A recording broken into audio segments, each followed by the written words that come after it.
ওম শান্তি। আজ 1 মার্চ 2025 প্রাত মুরলি। বাবা আজ বলেছেন, মিষ্টি বাচ্চারা, প্রীত আর বিপরীত এগুলো হলো প্রবৃত্তি মার্গের শব্দ। এখন তোমাদের প্রীতি এক বাবার সাথে হয়ে আছে।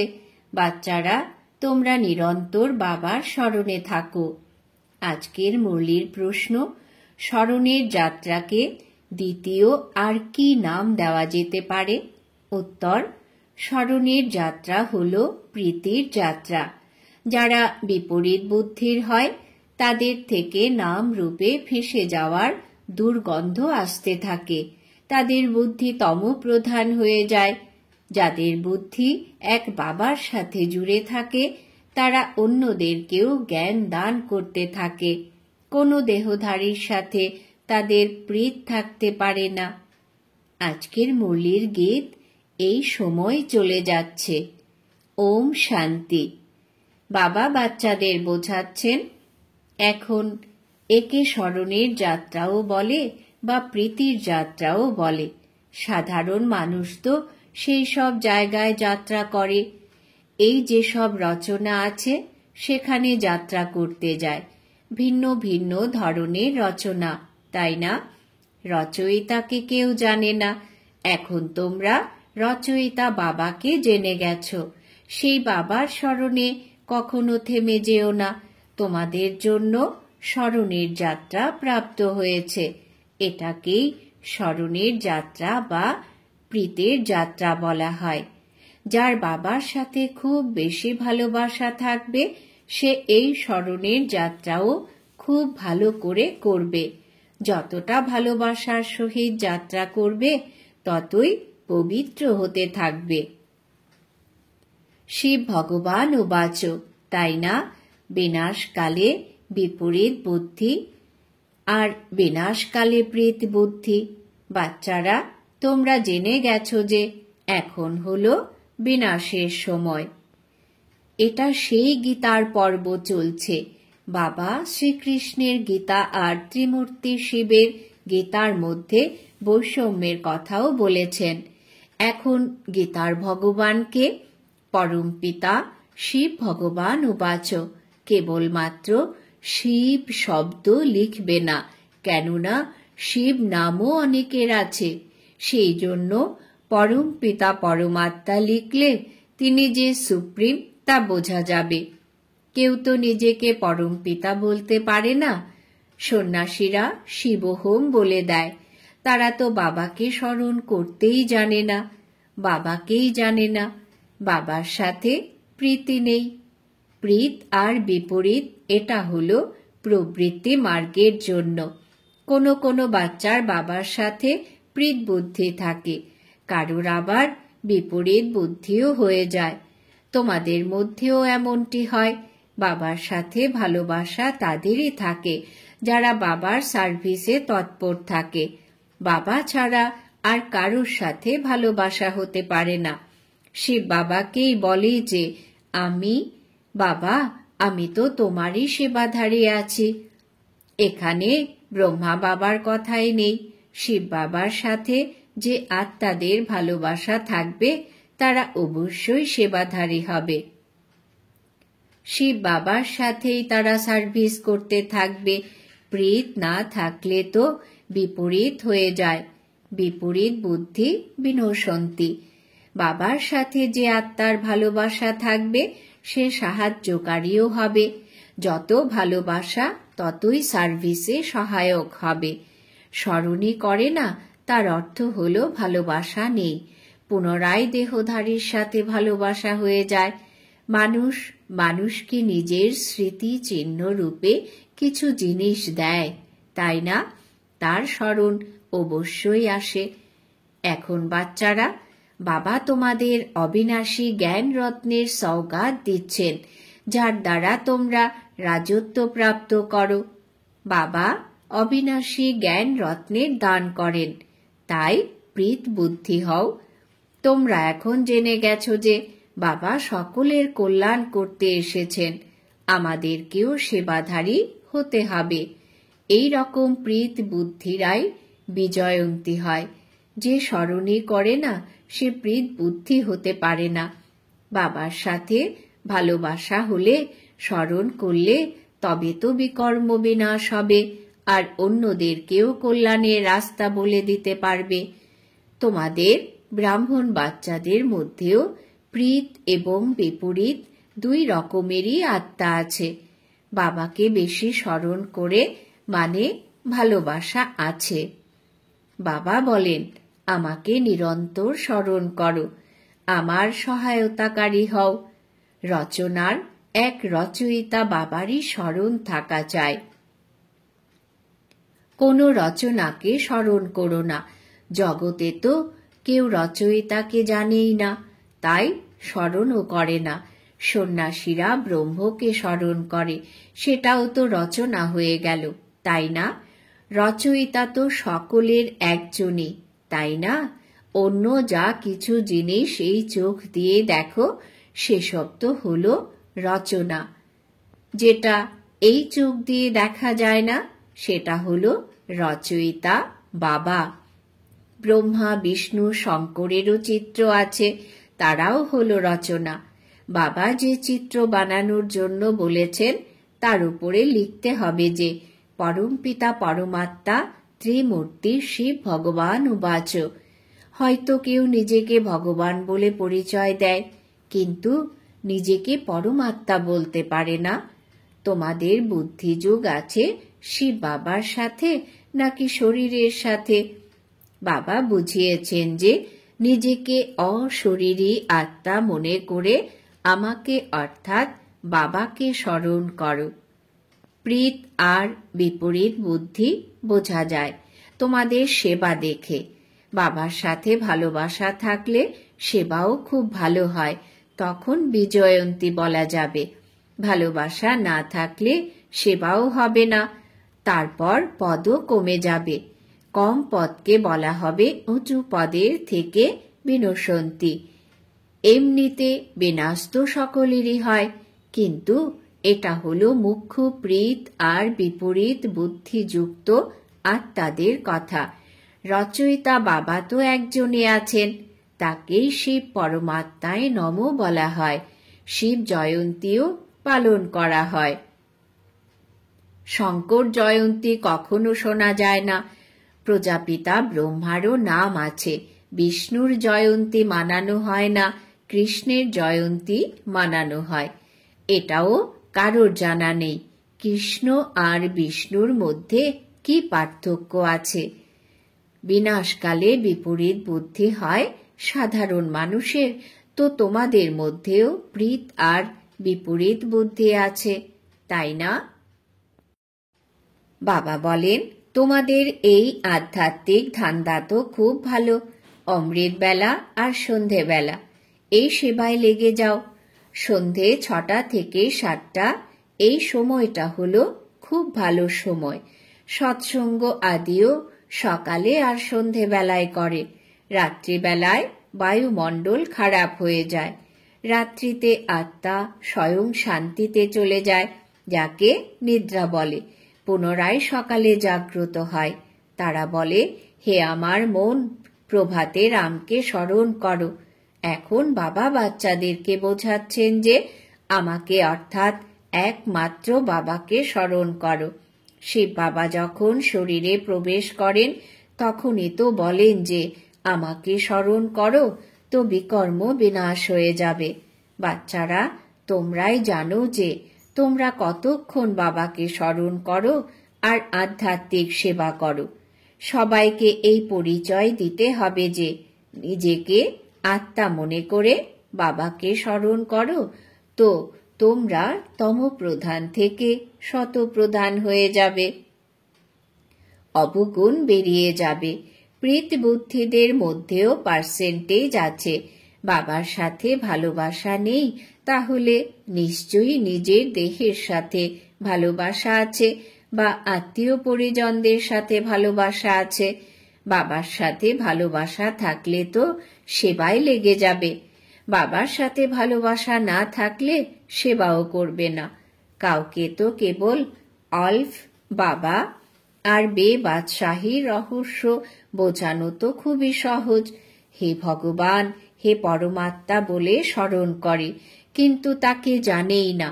বাবা বুঝিয়েছেন যে প্রত্যেক চিত্রের উপর পরমপিতা শিব ভগবান উবাচ অবশ্যই লিখতে হবে, তাহলে কেউ কিছু বলতে পারবে না।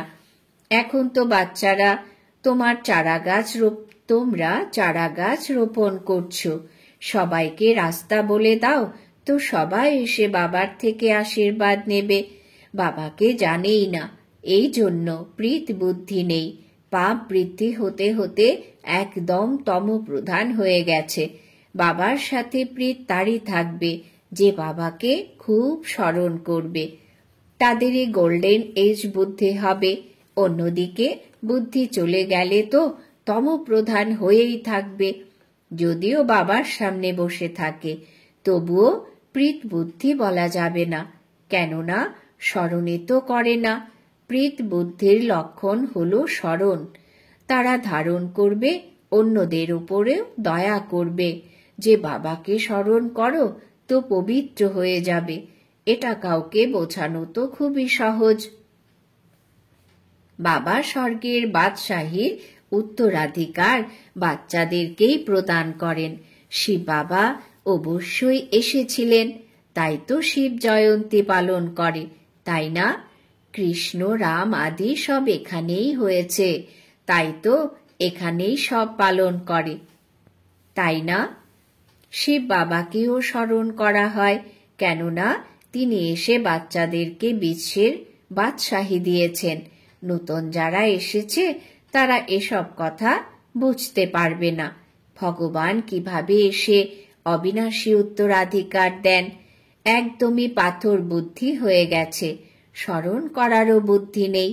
বাবা নিজে বলেন যে তোমরা অর্ধেক কল্প আমার আশিক ছিলে, আমি এখন তোমাদের কাছে এসেছি। ভক্তি মার্গে তোমরা অনেক ধাক্কা খেয়েছ, কিন্তু ভগবানকে তো কেউ প্রাপ্ত করতে পারোনি। এখন বাচ্চারা তোমরা বুঝে গেছো যে বাবা ভারতেই এসেছিলেন আর মুক্তি, জীবন মুক্তির রাস্তা বলেছিলেন। কৃষ্ণ তো এই রাস্তার কথা বলেননি। ভগবানের সাথে ভালোবাসা কিভাবে জুড়বে সেটা ভারতবাসীদেরকেই বাবা এসে শেখান। বাবা আসেনি ভারতের মধ্যে, তাই তো শিব জয়ন্তীও ভারতের মধ্যেই মানানো হয়। বাচ্চারা তোমরা জানো যে ভগবান আছেনই সর্বোচ্চ, তার নাম হলো শিব। এই জন্য তোমরা লেখো যে শিব জয়ন্তী হলো হীরের সমান, বাকি সকলের জয়ন্তী হলো কড়ির সমান। এরকম লেখার কারণে সব উল্টো হয়ে যায়। এই জন্য প্রত্যেক চিত্রতে যদি শিব ভগবান উবাচ লেখা থাকে, তাহলে তোমরা নিরাপদে থাকবে। কোনো বাচ্চা সম্পূর্ণভাবে না বোঝার কারণে অবুঝ থেকে যায়। প্রথমে তো বুদ্ধিতেই মায়ার গ্রহের দশা বসে, বাবার সাথে বুদ্ধিযোগ ভেঙে যায়, যার জন্য একদম ওপর থেকে নিচে পড়ে যায়। দেহধারীর প্রতি বুদ্ধিযোগ আটকে গেলে তো বাবার থেকে বিপরীত হয়ে যায়, তাই না?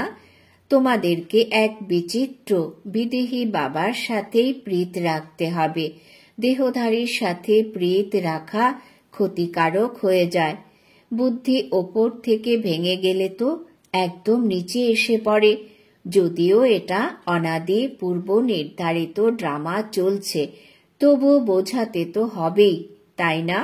বিপরীত বুদ্ধির থেকে তো নাম রূপে ফেসে যাওয়ার দুর্গন্ধ আসতে থাকে, আর তা না হলে সেবাতে তৎপর হয়ে যেতে হবে।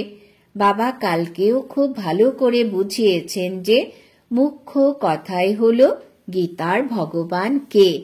এই প্রশ্নের উত্তরেই তোমাদের বিজয়ী হতে হবে। তোমরা জিজ্ঞাসা করো যে গীতার ভগবান শিব নাকি শ্রীকৃষ্ণ? সুখদাতাকে? সুখদাতা তো হলেন শিব, তাই তাকে ভোট দিতে হবে, তারই মহিমা আছে। এখন ভোট দাও এই প্রসঙ্গে যে গীতার ভগবানকে। যারা শিবকে ভোট দেবে তাদেরকে প্রীত বুদ্ধি বলা হবে। এটা তো হলো খুব বড় ইলেকশন। এসব যুক্তিগুলো তাদের বুদ্ধিতেই আসবে যারা সারাদিন বিচার সাগর মন্থন করতে থাকবে। কোনো কোনো বাচ্চা চলতে চলতে অপ্রসন্ন হয়ে পড়ে। এখন দেখো তো প্রীত আছে, আবার একটু পরেই দেখো তো প্রীত ভেঙে যায়, অপ্রসন্ন হয়ে পড়ে। কোনো কথার কারণে দেহ অভিমানী হয়ে স্মরণ করে না, চিঠিও লেখে না, আর ভালোবাসা থাকে না। তখন বাবাও 6-8 মাস চিঠি লেখেন না। বাবা হলেন কালেরও কাল, তাই না? সাথে ধর্মরাজও তিনি। বাবাকে স্মরণ করার সময় নেই তো তুমি কি পদ পাবে? পদ ভ্রষ্ট হয়ে যাবে। শুরুর দিকে বাবা অনেক যুক্তি দিয়ে পথ বলে দিয়েছিলেন, এখন তো অনেক অল্পই আছে। এখন তো পুনরায় মালা হতে হবে। সেবাধারীদেরকে তো বাবাও মহিমা করতে থাকেন যে নিজে বাদশাহ হবে, সে নিজের সমবয়সীদেরও বাদশাহ হওয়ার জন্য বলবে। এরাও আমার মতো রাজত্ব করবে। রাজাকে অন্নদাতা মাতা পিতা বলা হয়। এখন মাতা তো হলেন জগদম্বা, তার দ্বারাই তোমরা অসীম সুখ পাও। পুরুষার্থ করে তোমাদেরকে উঁচু পদ নিতে হবে। দিন দিন বাচ্চারা তোমরা বুঝতে পারবে যে কে কে কি কি পদ প্রাপ্ত করবে। সেবা করলে তো বাবাও তাকে স্মরণ করবেন। সেবাই করে না তো বাবা কেন তাকে স্মরণ করবেন? বাবা তো সেই বাচ্চাদেরকে স্মরণ করবেন যাদের প্রীত বুদ্ধি হবে। এটাও বাবা বুঝিয়েছেন যে কারুর দেওয়া জিনিস পরিধান করলে তো তার স্মরণ অবশ্যই আসবে। বাবার ভাণ্ডার থেকে গ্রহণ করলে তো সে বাবাই স্মরণে আসবে। বাবা নিজের অনুভব শোনাচ্ছেন, স্মরণ অবশ্যই আসবে। তাই কারুর দেওয়া জিনিস নিজের কাছে রেখো না। আচ্ছা, মিষ্টি মিষ্টি হারানিধি বাচ্চাদের প্রতি মাতা পিতা বাপদাদার স্মরণের স্নেহ সুমন আর সুপ্রভাত। আত্মাদের পিতা তার আত্মারূপী বাচ্চাদেরকে জানাচ্ছেন নমস্কার। আমরা আত্মারূপী বাচ্চারা আমাদের মাতা পিতা বাপদাদাকে জানাই স্মরণের স্নেহ সুমন সুপ্রভাত নমস্কার। ধারণার জন্যে মুখ্য সার: এক বিদেহী বিচিত্র বাবার সাথে হৃদয় দিয়ে সত্যিকারের প্রীত রাখতে হবে।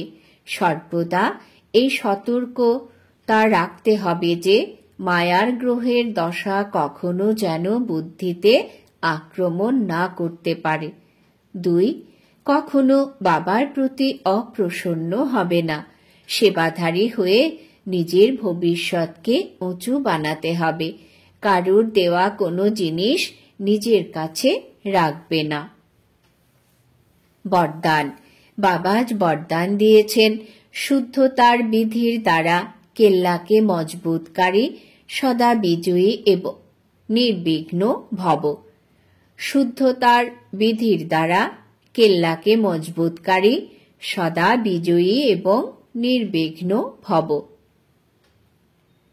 ব্যাখ্যা: এই কেল্লায় যাতে প্রতিটি আত্মা সদা বিজয়ী আর নির্বিঘ্ন হয়ে যায়, তার জন্যে বিশেষ টাইমে চারিদিকে একসাথে যোগের প্রোগ্রাম রাখো। তারপর কেউ আর এই কানেকশনকে কাটতে পারবে না। কেননা যত যত সেবার বৃদ্ধি করতে যাবে ততই মায়াও নিজেকে বানানোর চেষ্টা করবে। এই জন্য যে রকম কোনো কাজ শুরু করার পূর্বে শুদ্ধতার বিধি প্রয়োগ করো, সেই রকম সংগঠিত রূপে তোমাদের শ্রেষ্ঠ আত্মাদের একটাই শুদ্ধ সংকল্প হবে বিজয়ী। এটাই হলো শুদ্ধতার বিধি, যার দ্বারা কেল্লা মজবুত হয়ে যাবে। স্লোগান: যুক্তিযুক্ত বা যথার্থ সেবার প্রত্যক্ষ ফল হল খুশি।